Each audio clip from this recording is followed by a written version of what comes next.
হাম্পি দিয়ে দাও, চুমি দিয়ে দাও। কি বাবা কি হবে তবে? এই না এটা খুব ভালো। দুটো তুই কেন বলছিস ক্লিপ পরে রানি পয়সা আমি বুঝতে পারছি গায়ে পড়েছে।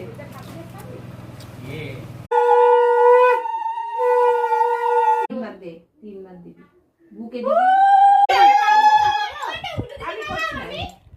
আজকে জিম ওকে একটু দাও, দইয়ের ফোঁটা দাও।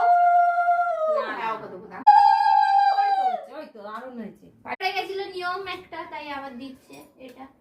আমি আমার 4টে শাশুড়ির কাছে আশীর্বাদ চাইছি যেন আমি আমার বউ বাচ্চাকে সমস্ত রকম ঝগড়া অশান্তি থেকে দূরে রাখতে পারি, আর সমস্ত রকম অশুভ শক্তির থেকে আমি আমার বউ বাচ্চা সংসারকে আগলে রাখতে পারি। আমাকে শুধু সেই আশীর্বাদ করুন।